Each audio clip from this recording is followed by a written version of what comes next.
మహబూబాబాద్ జిల్లా గూడూరు మండలం భూపతిపేట సొసైటీ ఆధ్వర్యంలో సర్దార్ సర్వాయి పాపన్న అమర్ల ఆదిలోనే అనే కార్యక్రమం నిర్వహించారు. ఆగస్టు 2 నుండి 18 వరకు గీతనల చైతన్య యాత్ర వారోత్సవాలు నిర్వహిస్తున్నట్లు గీత కార్మికులు చెప్పారు.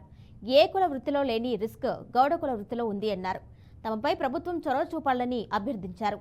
తాటి చెట్టు మీద నుంచి పడి మరణిస్తే 10 లక్షలు, కాళ్ళు చేతులు విరిగితే 5 లక్షలు ఆర్థిక సాయం అందివ్వాలని కోరారు. ఈ కార్యక్రమంలో పెద్ద సంఖ్యలో గీత కార్మికులు పాల్గొన్నారు.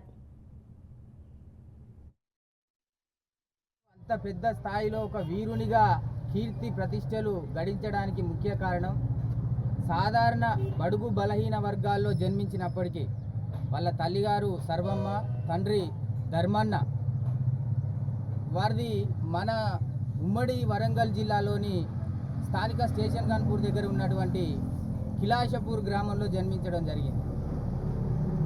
తన చిన్నతనం నుండే కళ్ళు మండవల దగ్గర ఒక చిన్న సందర్భం, కళ్ళు మండవల దగ్గర కూర్చొని కళ్ళు తాగే క్రమంలో ఆ రోజు ఉన్నటువంటి నిజాం నవాబులు, పెత్తందారులు, రజాకారుల చేతులలో బడుగు బలైన వర్గాలు తీవ్రమైన అణచివేతకు గురవుతున్నటువంటి రోజులలో ఒక చిన్న సంఘటన, ఆ కళ్ళు మండవలో కూర్చొని కళ్ళు తాగే క్రమంలో ఒక రజాకారు సైనికుడు వచ్చి తన తోటి మిత్రుణ్ణి కాలితో తన్నుకుంటూ ఇక్కడ ఉన్నటువంటి అగ్ర భావజాలం కలిగినటువంటి వాళ్ళు ఈ చరిత్రను ఇక్కడ లేకుండా చేస్తే ఎక్కడో ఇంగ్లాండ్లో ఉన్నటువంటి లండన్ మ్యూజియంలో తన ఫోటో దొరికితే తనకున్నటువంటి చరిత్రను మన కళ్ళు గీత కార్మిక సంఘం గత 25 సంవత్సరాలుగా 4 గోళ్ల మధ్య నుంచి మనందరి మధ్యలోకి రావడానికి అనేక బస్సు యాత్రలు, బైక్ యాత్రలు పెట్టి ఇవాళ సర్వాయి పాపన్న అంటే మా గౌడుల వారసుడు, మా చక్రవర్తి అని చెప్పేసి చెప్పుకుంటున్నాం. అంటే ఆ వంశం నుంచి వచ్చినటువంటి కౌండిన్య గోత్రానికి సంబంధించినటువంటి మనం